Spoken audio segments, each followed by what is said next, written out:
Anong tingin niyo dun sa rally ng Iglesia ni Cristo? Yeah. Rally for Peace and Unity.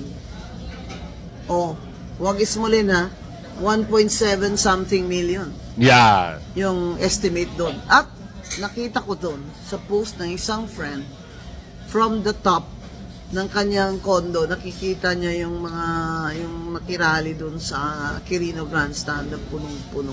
Comment kasi si Vice President Sara Duterte said she is seriously considering running for president po sa 2028 and saying that she could not take sitting down daw po the continued backsliding of the country. Well, of course, we respect the opinion of the Vice President in her desire to serve the country. Lahat naman po tayo may karapatan na magserbisyo, magbigay ng serbisyo sa ating mga kababayan. Endorse namin nga lahat ng mga pagkakataon na pwedeng ma-impeach o mga way na pwedeng ma-impeach si Sara Duterte ay gagawin namin. Okay lang po, dun sa show of force ng INC kahapon, and how will that affect yung decision of COMS whether to endorse or not the impeachment complaints? Well, we expected that. Sabi ko nga kanina, December pa lang, naririnig na namin yung mga ganyang announcement ng INC. They have to be relatable kasi nga mag-e-eleksyon, kaya ganyan. Tapos alam niyo naman ang papel ng INC kapag ka-eleksyon, pupunta sa kanila yung ibang mga kandidato. Kung magkakaroon ng epekto, makikita natin yan actually sa resulta ng election ng 2025. But then, ngayon pa lang, sinasabi na namin na maliit din naman lang na bahagi yun. In totality naman natin talaga titingnan yung usapin ng accountability ng Vice Presidente kaugnay sa confidential funds. Hindi natin dapat yung mga issues na ito ay pinalalampas at sinasabi na mag-unity-unity na tayo. Kung wala namang justisya na makukuha ang taong bayan at hindi rin magkakaroon ng truth or accountability talaga yung mga nasa highest position in our land. So that's a bad President. Ayaw natin ng ganun. Kaya parang for this reason, kahit pa sabihin mong 1.5 million yan na lumabas, it's not the totality ng Filipino people asking for justice doon sa mga nangyari o naganap na paglustay ng pera ng taong bayan. Hindi naman, well, itong show of force ng sektang Iglesia ni Cristo ay hindi naman niya nakaapektado, particularly sa amin, sa mga kabayan. At kahapon din sa pagkausap natin sa ating mga kasamahan dito sa Kongreso, ay, well, wala rin naman silang pakialam. At on the top of their mind pa rin, yung impeachment, yung pagpapanagot kay Sara Duterte doon sa ginawa niyang, misspent noong confidential funds. Kaya tingin natin ay, sa amin walang epekto yan. At kami katulad na sinabi namin, sana hindi magamit ito, Hindi magamit ito ng ni Sara Duterte at ang kanyang pero well, sana hindi siya manalo. First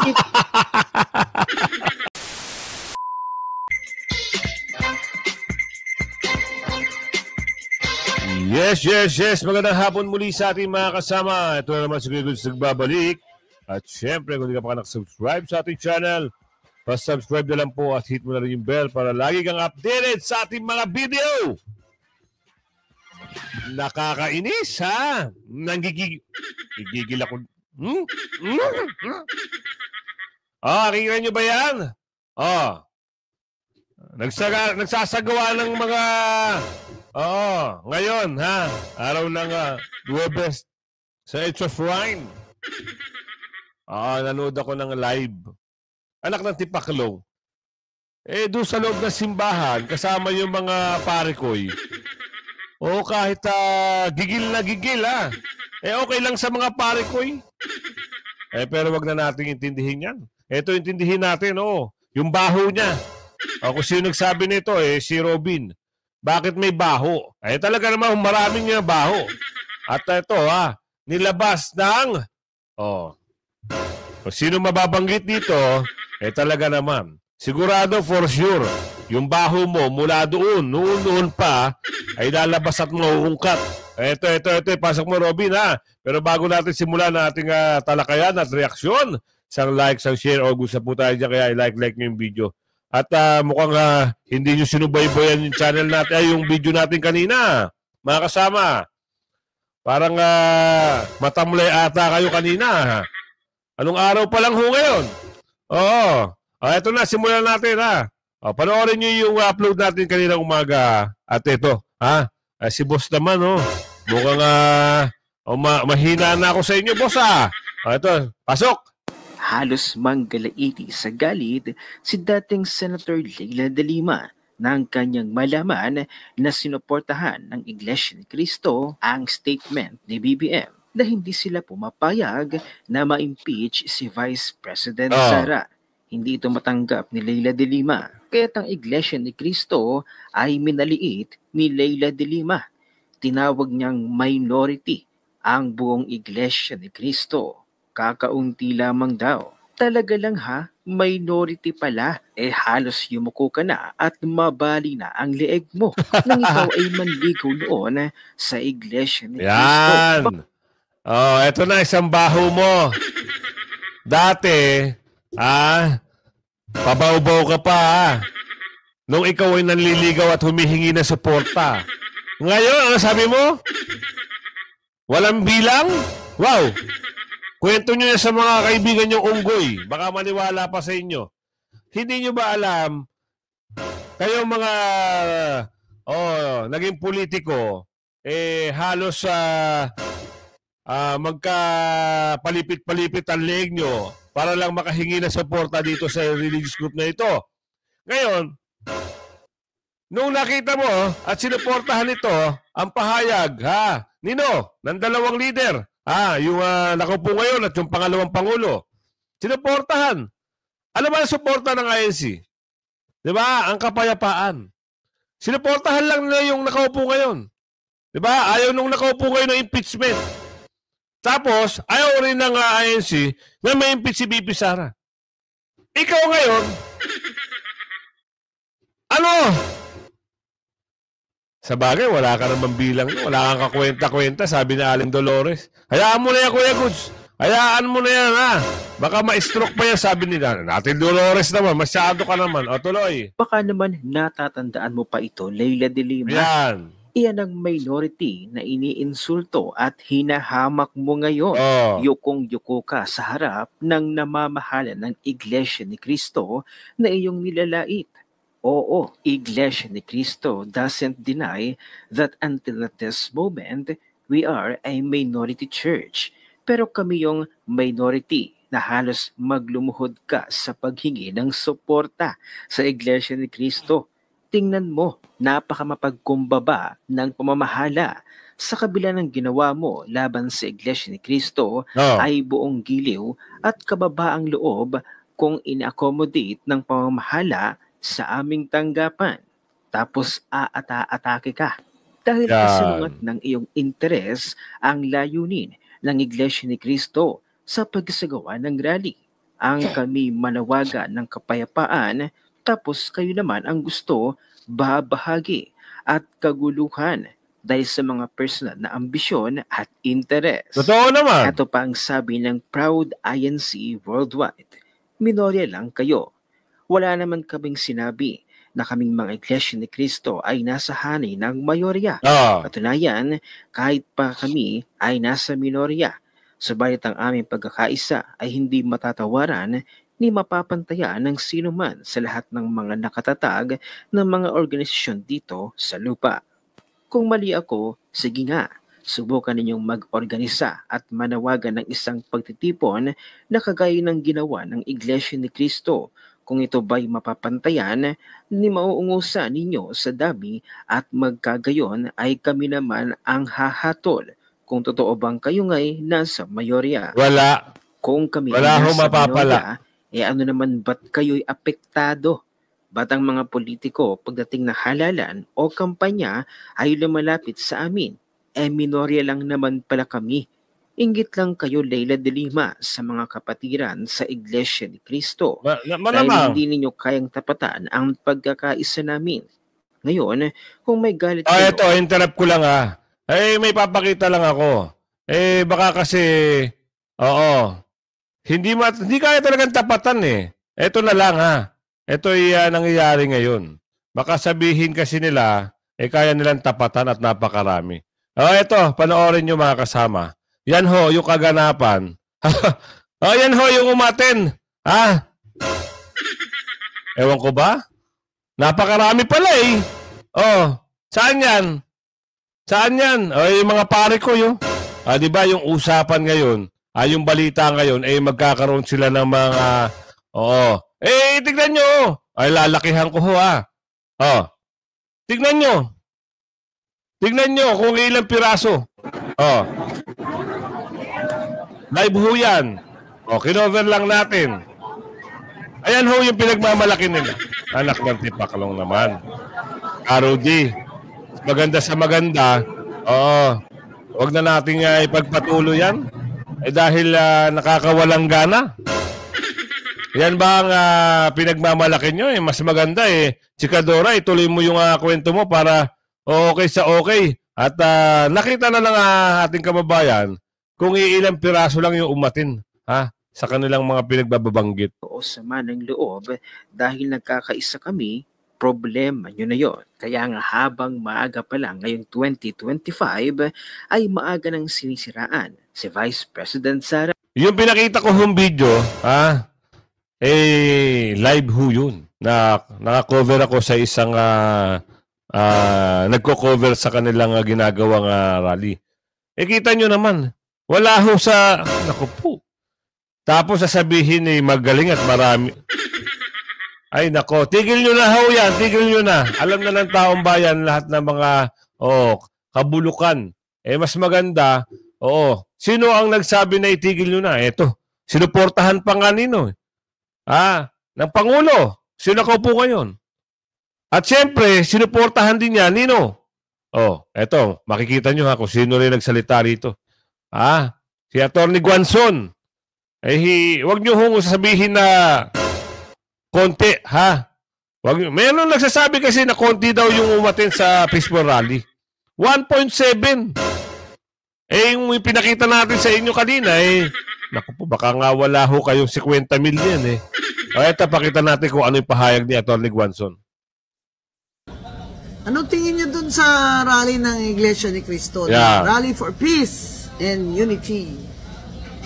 Huwag ismulin 1.7 something million. Yeah. Yung estimate doon. At nakita ko doon sa post ng isang friend from the top ng kanyang condo, nakikita niya yung makirali doon sa Quirino Grandstand na punong-puno.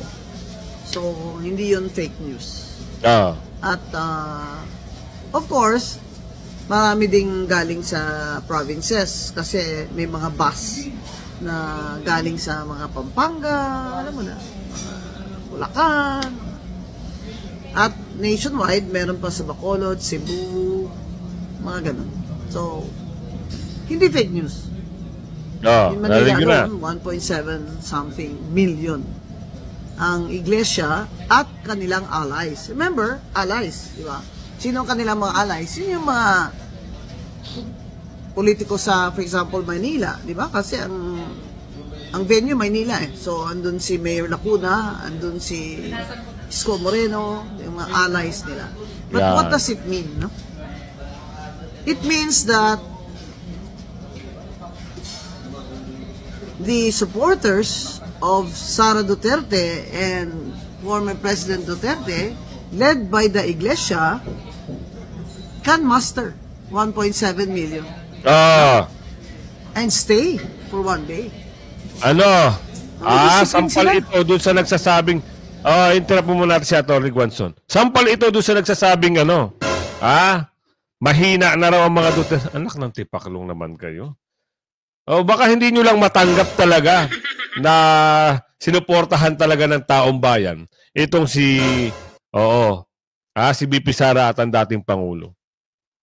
At syempre, sinuportahan din naman ng ANC kung sino kaupo ngayon. Kaso nga lang, ito na ako nagpapaliwarag sa inyo. Si Atty. Guanzon. Tuloy mo, Atty. But can they sustain it? We do not know. Kasi isang araw lang naman, di ba? Pero nationwide. Now, abangan natin kung sa 31 ang Clergy and Citizenry for Good Governance na rally ay makaabot ng 1 million sa EDSA Shrine. Now, ito naman, ito yung mga allies naman ng kakamping yung mga nag-EDSA, Dilawan, yung mga middle class, at Catholic religious. Okay, Catholic religious. Now, noong EDSA 1, nakita natin na it was really a call led by, di ba, Cardinal Sin. So, nung nawala si Cardinal Sin, it was a major loss. Di ba? Ngayon, walang leader sa Catholic Church who calls for, let's say, against corruption and the reform in government, except ito, yung clergy for good governance. So, ito yung what we should watch out for kasi bagong development siya. At ang labas parang magiging clergy and citizenry and allies. Alright, so allies. Ayun, imagine kung magsabay yan. Yung mga DDS, INC, tsaka yung clergy and citizenry, tsaka yung iba pang groups. Now, that will be something. Pinakikita natin sa ibang bansa na nangyayari yan. And it sparks. That huge mass base of protest will really spark something. Di ba? So, what that something is, we do not know. So, maging ano po tayo? Maging, what do you call this? Mapagmasid at maging analytical tayo. Dahil, ngayon, start pa lang ng year, pero mafe-feel mo na ang gobyerno natin ay nakaka-feel na rin sila that this government is under siege. But, let's see kung gaano karami ang sasali sa January 31 at ano po ang mga issues na dadali nila at ipagsisigaw nila doon. Kaya, mga kababayan, maging analytical tayo and let's take a stand for our country. Nako mga kasama meron hong meron hong laman yun. Ito ang nakikita natin sa mensahe ni Atty. Guanzon. Oo. Pinaliwanag niya lang kung ano yung mga allies na pwedeng magsama-sama. At nakukuha ko yung point niya. Kaya tapatan nitong kung sino yung nagbubuo ng rally, itong 31 na gaganapin. Kaya tapatan yung nagawang rally ng religious group na INC. Sa tingin natin sa nakita natin kaninang video, para sa akin lang wala. Dito pa lang sa sitwasyon na ito hindi mo na makikita na uusad na mga 500,000 ito. Opinion ko lang yun. Hindi ko alam kung ano opinion nyo. Baka nagkakasulungot tayo ng opinion o nagkakaintindihan tayo ng opinion. Malalaman natin yan. Matagal pa naman ng araw. So, titignan natin kung ano yung mga bagay-bagay na pwedeng mangyari. Kaya, eto ang usapan dito naman, matapos tapesan ng budget ang OBP, oo, kawawa ho. Ito yung nai-vlog ko na kahapon. Kanina umaga, yung tinapyasan ng budget. So, ang kawawa ho, ang may na magsasuffer dito ay taong bayan. Isipin nyo ho, noong nalaman nila yung malasakit at yung mga guarantee letter na galing sa OBP na i-vlog natin kanina umaga, marami ho sa ating subscribers ang natulungan din ng OVP. At hindi lang naman ng OVP, siyempre, yung mga malasakit at mga iba-ibang mga senador o congressman na nakakatulong pagdating sa mga budget na binibigay. Ito, yung budget na ito, sa budget ng medical at burial na hindi binigyan, hindi binigay. Akala nyo ho ba, kayong mga nagtapyas, akala ho nyo ba, nakatulong yung ginawa nyo? Dahil lang kay BP Sara, tatapyasan nyo. Hindi ho si BP Sara magsasuffer niyan. yung mga mamayang Pilipino. Kayo, mga swapang kasi kayo mga bakulaw. Ikaw bakulaw ka, napakalaki mong bakulaw, napakaswapang mo. Pati ba naman si BP Sara? Si BP Sara, siya lang yung magkakaroon ng posisyon. Pero ang makikinabang nito, Pilipino. Isipin mo nga yun, hindi mo binigyan ng budget. Kawawa na may mga nasa hospital na kailangan nila ng tulong. Sino ngayon magbibigay dyan? Alam niyo ho, ang BP Sara ang magandang magbigay ng mga guarantee letter. 50,000, 100,000, malasakit meron din, 100,000. Meron nag-comment sa akin, kanina lang umaga, ang sabi niya, goods, grabe ho yung tulong sa amin ng malasakit na yan, tsaka yung OVP na yan. Ito lang ho, ang inano namin, pinisinta namin.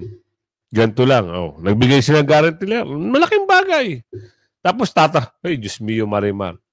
Ano ba ang problema dito? Bakit meron namang pagtatapyas kasi? Ayan ang hindi natin alam. Pero, ito ang papasok lang natin.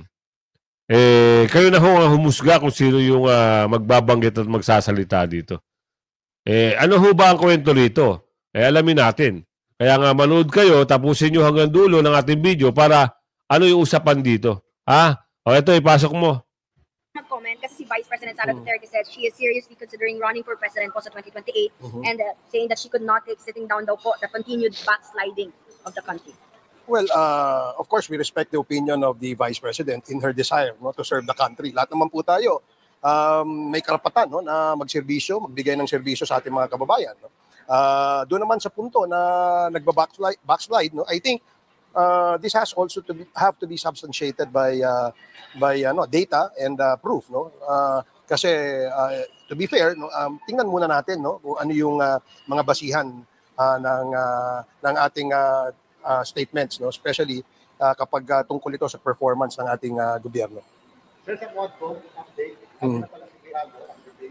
Meron pa ba kayong lalabas sa alas bukod kay Giraldo? Lumabas na yata lahat. Hindi, meron si Wilkins yesterday presented himself Sabihin, wala na silang alas. Yun lang. Tuloy natin. Before the office of the Sergeant at Arms at nandiyan siya ngayon sa detention facility. Meron kaming schedule na tinitingnan for next week, yung another Quadcom hearing. Siguro sunod-sunod dahil meron din tayong nabuong TRICOM nung bago mag-break. So I think baka mag-schedule din tayo ng another hearing dyan. And also yung Quintacom. So itong this coming days until we adjourn on Feb, siguro sunod-sunod na hearing. Of the 3 complaints. Ito na naman, ito pa. Ano naman ito? Meron pa palang Quintacom. Bukod sa Quadcom, Quintacom. Wala pa ba 7Com? Yan ang tanong ni Aling Genevieve. Ay, nako. Ito ano naman yung pag-uusap dito? Tuloy natin para maintindihan natin, mga kasama. Refiled pero consolidated na. May option po ba kayong ganon? Well, doon magre-refile ba? Or parang gagaling pa rin sa ibang set ng complainants? Bali yung first So yung first 3, so ang proseso kasi pag na-endorse niya na yan kay Speaker, dadalhin niya sa, i-refer yan sa Committee on Justice. So doon magkakaroon ng consolidation. At doon siguro pwedeng pirmahan yan ng mga kasama namin congressista. Pero hindi option yung tatlo, i-consolidate nyo nung complainants, tapos i-refile as a new complaint. Mukhang hindi pa nangyari yan sa history. Pero titignan natin yung possibility. Pero kayo ba, pag natuloy yung court impeachment complaint, you're willing to endorse para makuha yung 103 na kinakailangan? Sure, oo. Endorse namin nga lahat ng mga pagkakataon na pwedeng ma-impeach o mga way na pwedeng ma-impeach si Sara Duterte ay gagawin namin. Okay lang po, dun sa show of force ng INC kahapon, and how will that affect yung decision of COMS whether to endorse or not the impeachment complaints? Well, we expected that. Sabi ko nga kanina, December pa lang, naririnig na namin yung mga ganyang announcement ng INC. They have to be relatable kasi nga mag-e-eleksyon, kaya ganyan. Tapos alam niyo naman ang papel ng INC kapag ka-eleksyon, pupunta sa kanila yung ibang mga kandidato. Kung magkakaroon ng epekto, makikita natin yan actually sa resulta ng election ng 2025. But then, ngayon pa lang, sinasabi na namin na maliit din naman lang na bahagi yun. In totality naman natin talaga titingnan yung usapin ng accountability ng Vice Presidente kaugnay sa confidential funds. Hindi natin dapat yung mga issues na ito ay pinalalampas at sinasabi na mag-unity na tayo. Kung wala namang justisya na makukuha ang taong bayan at hindi rin magkakaroon ng truth, no, or accountability talaga yung mga nasa highest position in our land. So that's a bad precedent. Ayaw natin ng ganun. Kaya parang for this reason, kahit pa sabihin mong 1.5 million yan na lumabas, it's not the totality ng Filipino people asking for justice doon sa mga nangyari o naganap na paglustay ng pera ng taong bayan. Hindi naman, well, itong show of force ng sektang Iglesia ni Cristo ay hindi naman niya nakaapektado, particularly sa amin, no, sa mga kabayan. At kahapon din sa pagkausap natin sa ating mga kasamahan dito sa Kongreso, ay, well, wala rin naman silang pakialam. At on the top of their mind pa rin, yung impeachment, yung pagpapanagot kay Sara Duterte doon sa ginawa niyang misspent noong confidential funds. Kaya tingin natin ay sa amin walang epekto 'yan. At kami katulad na sinabi namin, sana hindi magamit ito ng ni Sara Duterte at ang kanyang Natawa ko, wala naman daw epekto. Pero nangangamba siya, sana hindi naman daw magamit. Alak ng bugi, kala ko walang epekto.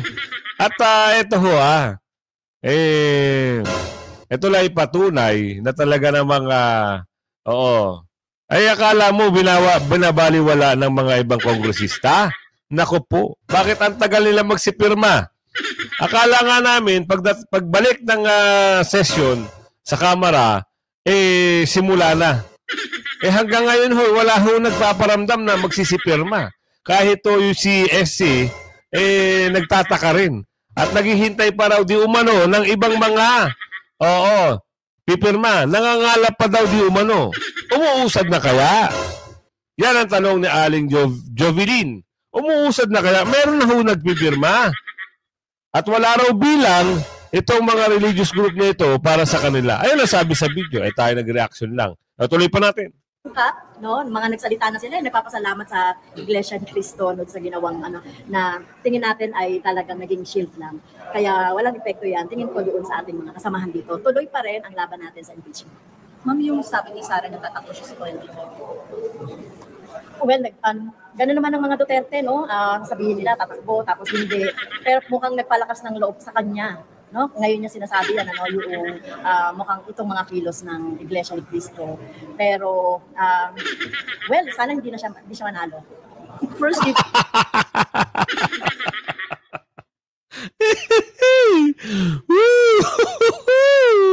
Bakit? Bakit naman bakit hindi naman manalo? Natatakot ka ba? Sabi ni Aling Josepina. Natatakot ba kayo pag manalo si VP Sara? Oo.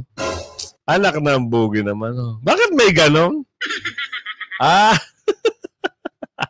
Dito mo makikita na talaga itong mga ito ay nanginginig na.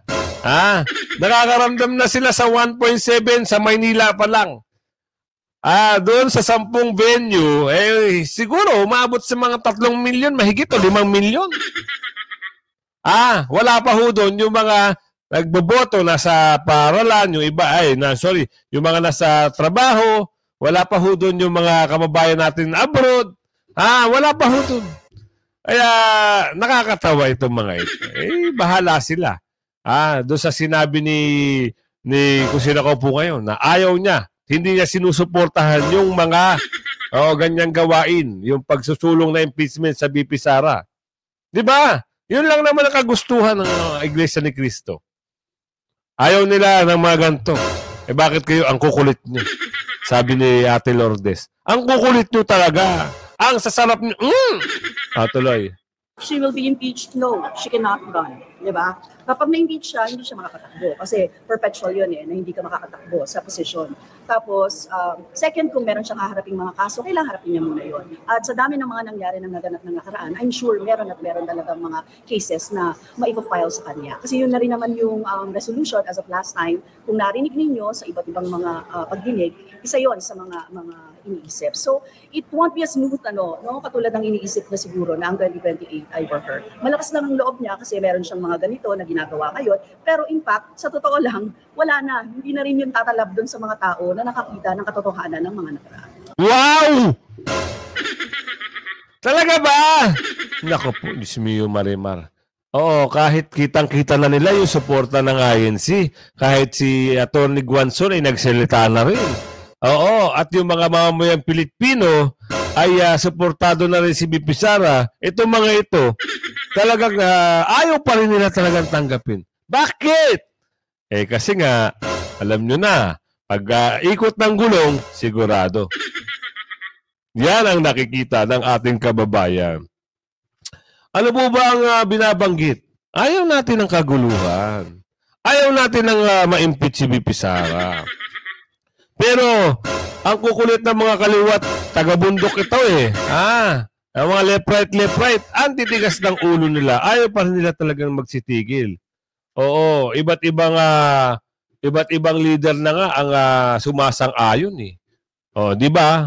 Eto na, para maniwala kayo, sino magsasalita dito? Ayaw nga ng Pangulo, nagsalita ng Pangulo dito, ang titigas pa rin ng ulo nyo. Ang kukulit nyo. Hindi kayo mapigilan. Bakit? Sumusunod pa rin ba kayo kung sino yung nag-uutos sa inyo? Sabi ni Ate Marites. Tuloy natin to. Balik po tayo sa mga balita. Nagpahayag ng pakikiisa ang iba't ibang lider ng Pilipinas sa naging layunin po ng isinagawang National Rally for Peace na pinangunahan ng Iglesia ni Cristo. Inaasahan naman ni Pangulo Marcos Jr. na magbubunga ito ng higit sa pagkakaisa sabay pasasalamat sa patuloy na suporta ng INC sa kanyang administrasyon. Habang itinuturing naman ni Vice President Sara Duterte na napapanahon ang ganitong pagkilos. Weng de la Fuente sa balita. Kabayaban! Kabayaban! Nagpahatid ng kani-kaniyang pagbati at pakikisa ang mga lider ng bansa sa isinagawang National Rally for Peace sa pinangunahan ng Iglesia ni Cristo. Sa mensaheng ipinadala ni Pangulong Ferdinand Marcos Jr., umaasa ang Pangulo na magbubunga ng higit na pagkakaisa at pag-uunawaan ang isinagawang pagkilos. Bahagian niya ito ng paghahangad na maitaguyod ang isang payapang bansa. Nagpasalamat din ang Pangulo sa patuloy na suporta ng mga kapatid sa Iglesia ni Cristo sa kanyang administrasyon. Narinig mo, taga-bundok. Nagpasalamat pa kung sino nakaupo Tigas ng Tatuloy. Nawa po ay magbunga ng higit na pagkakaisa at pagkakaunawaan sa ating bayan ang pagkikilos na ito. Nais ko rin ipaabot ang taus-pusong pasasalamat sa mga kapatid sa Iglesia ni Cristo sa patuloy ninyong pagsuporta sa administrasyong ito. Sa lahat ng pagsubok na hinaharap ng bansa, lagi kayong nakaalalay, tumutulong at nakikiisa. Marami pong pagsubok ang ating kinakaharap. At marami pang haharapin, mga balakid sa paglalakbay tungo sa isang maaliwalas at maunlad na bukas na dapat malampasan. Ako'y naniniwala na tayo ay may pagkakaisa, may malasakit sa kapwa, at may pagmamahal sa bayan. May tiwala sa kakayahan at higit sa lahat, may pananalig sa may kapal. Ang lahat ng suliranin ay kaya nating malampasan kung tayo ay sama-sama at magkakatuwang sa pagtaguyod ng isang bagong Pilipinas. Nagpati din ng pagbati si Vice President Sara Duterte sa mga lumahok sa isinagawang National Rally for Peace na idinao sa iba't ibang panig ng bansa. Sinabi ni BP Sara na napapanahon ng ganitong pagkilos sa harap ng mga pagsubok na pinagdadaanan ng bansa. Taus-puso akong bumabati sa lahat ng lumahok sa malawakang Peace Rally ngayong araw. Ito ay isang makapangyarihang pagpapakita ng pagkakaisa at pananampalataya na ang tanging hangad lamang ay kapayapaan tungo sa kaunlaran ng ating bansa. Yan Kaya ang titigas ng mga ulo nito mga taga-bundok na to. Ewan ko sa inyo, bahala kayo. Basta sabi ko sa inyo mga kasama huwag kayong pahuli sa mga balita, issue at reaksyon ng bayan Hanggang sa muli, bye-bye!